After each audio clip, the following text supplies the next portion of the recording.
Je l'ai tué. J'ai tué la vieille femme. Ça aurait dû être toi. Yo yo yo, salut tout le monde, j'espère que vous allez bien. En tout cas, moi je vais super bien. Bienvenue dans cette nouvelle vidéo les gars. Aujourd'hui la série était tellement lourde, vraiment assez lourde. Rien du tout ne doit vous empêcher de regarder l'épisode d'aujourd'hui les gars. Si vous voulez regarder l'intégralité de l'épisode les gars, allez sur A+, uniquement sur A+, c'est sur le bouquet My Canal. Les gars, alors avant que la vidéo ne commence, n'oubliez pas de liker et puis voilà quoi. C'est parti les gars.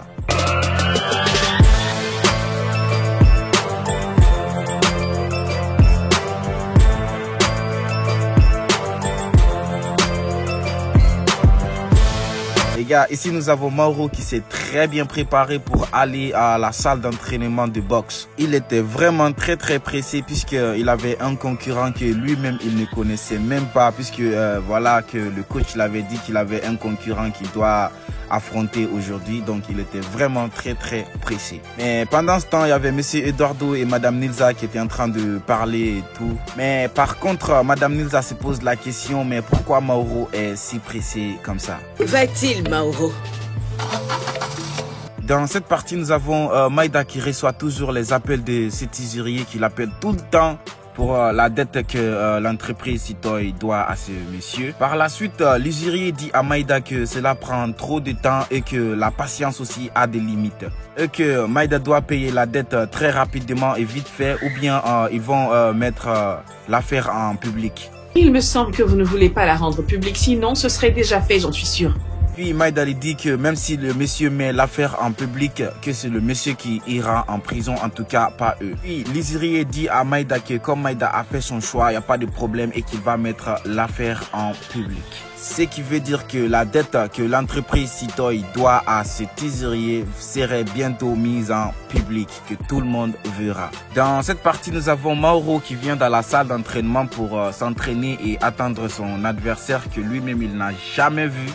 Alors que son adversaire c'est Lucas. Puis son coach lui dit qu'il doit se mettre à l'entraînement puisque son adversaire va bientôt arriver. Et c'est en ce même moment que Mauro se met à l'entraînement pour voilà s'entraîner et puis prendre un peu de force avant que son adversaire arrive. Et voilà que tout le monde sort de la salle comme convenu. Tu sais, Lucas avait dit au coach que pendant que il va affronter son adversaire, personne ne devrait être là.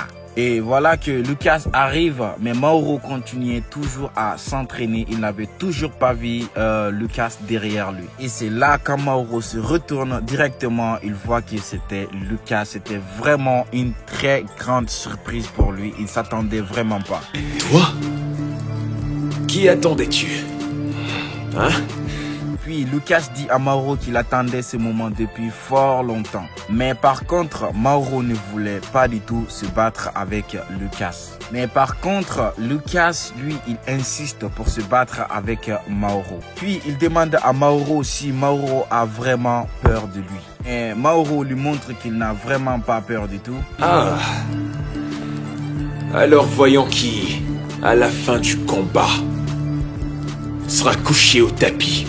C'est en ce moment que les deux commencent à se battre. Les deux se donnaient des coups de poing très forts. C'était vraiment un combat parce que les deux se battaient très fort. En fait, ce n'était pas une blague. Mais par contre, Mauro lui a vraiment tapé très fort. Jusqu'à ce que Lucas a craché du sang. Mauro a utilisé toutes ses forces dans cette salle de boxe pour frapper Lucas très balle. C'est en ce temps que Lucas même dit à Mauro que c'est lui qui a tué la grand-mère Isaura. C'est en ce temps que Mauro lui dit qu'il ira en prison et tout. C'est en ce temps que le coach entre dans la salle puisque le coach avait douté qu'il y avait quelque chose qui se passait dans la salle. Comment se fait-il que vous soyez là? Vous n'étiez pas censé être ici. Puis le coach dit à Lucas qu'il interdit ce genre de combat dans sa salle et qu'il a appelé la police. Donc la police vient pour prendre Lucas direction prison. Mais Lucas par contre, la folie est en train de l'attraper petit à petit dans ses mouvements. Vous qui regardez la série Maïda, vous comprenez et vous remarquez seulement en fait. Non, pas la police, non. C'est inutile, non. Les portes sont fermées. Puis la police prend Lucas pour l'amener à l'hôpital, pas en prison pour le moment puisque il doit se soigner avant. Mauro revient à la maison avec les stress de ce que Lucas lui a dit que puisque c'est lui qui a tué la grand-mère Isaura. Donc c'était vraiment un coup pas dur. Et voilà que Maïda vient pour demander à Mauro s'il ne s'est pas blessé, est-ce que s'il va bien et qu'il n'a pas eu un problème pendant qu'il se battait avec Lucas. Ça va bien, mon amour? Lucas ne t'a rien fait? Nous y voilà, Lucas à l'hôpital.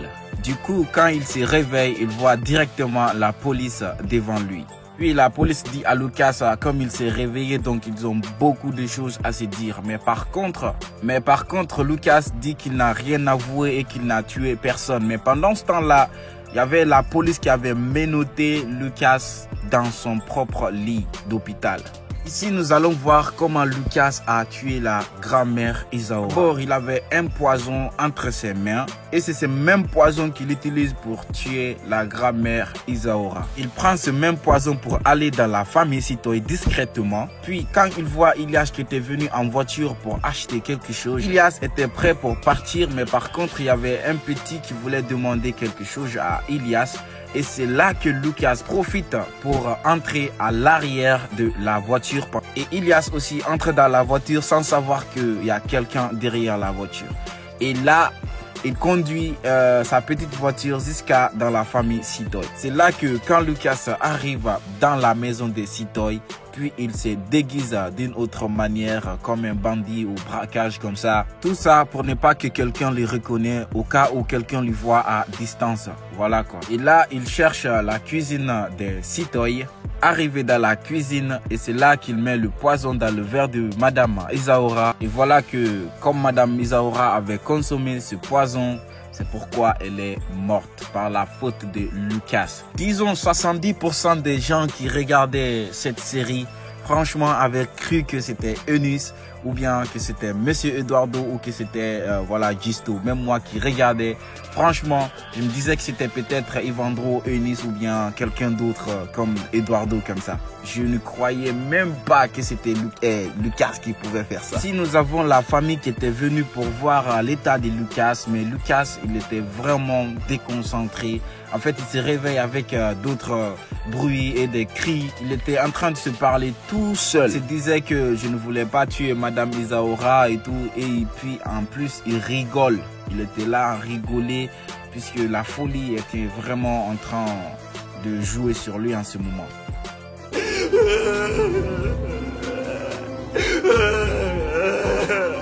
Finally, voilà que Jessica retrouve Valentin puisqu'elle avait vraiment tenté de joindre son petit ami, mais enfin son petit ami revient envers elle. Puis Jessica demande à Valentin, puisqu'elle était très heureuse, elle dit à Valentin où ce que Valentin était et qu'elle était vraiment inquiète pour lui. Puis Valentin lui dit qu'il était allé dans sa ville natale puisqu'il voulait oublier certains soucis qu'il avait et tout, certains problèmes qu'il avait et tout. Donc voilà que maintenant comme il va bien, c'est pourquoi il est de retour. Et Jessica profite pour dire à son petit ami qu'elle sait maintenant qui a assassiné sa grand-mère.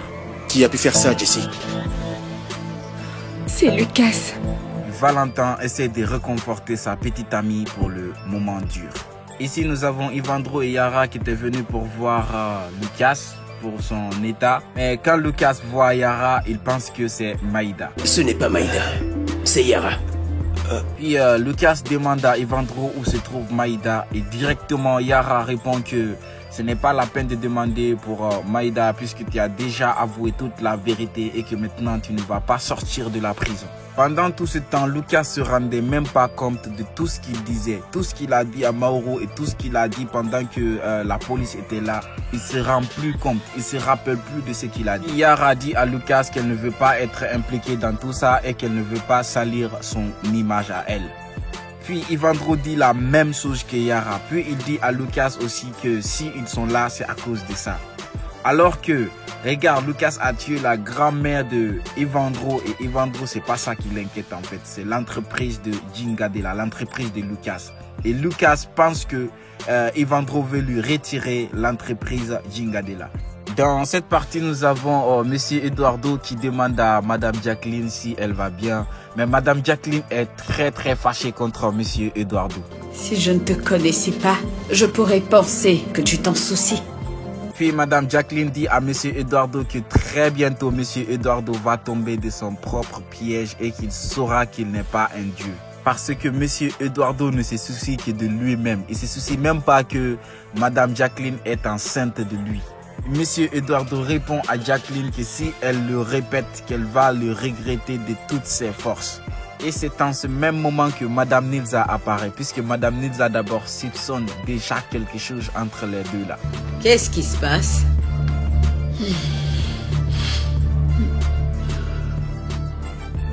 Dans cette partie, nous avons Gisto qui invite Walter dans sa propre maison pour prendre de la bière. Puis il dit à Walter maintenant qu'ils sont amis et tout. Walter croit en lui et Gisto donne de l'argent même à Walter. Et quand Walter voit l'argent, il était vraiment très content. Alors que Gisto, son plan, c'est de savoir sur toute la famille Sitoy ainsi que surtout sur Joyce. Il profite de Walter pour avoir tous les renseignements en fait. Walter lui dit absolument tout. Puis il dit même à Gisto que Ilias et Joyce vont bientôt même se marier.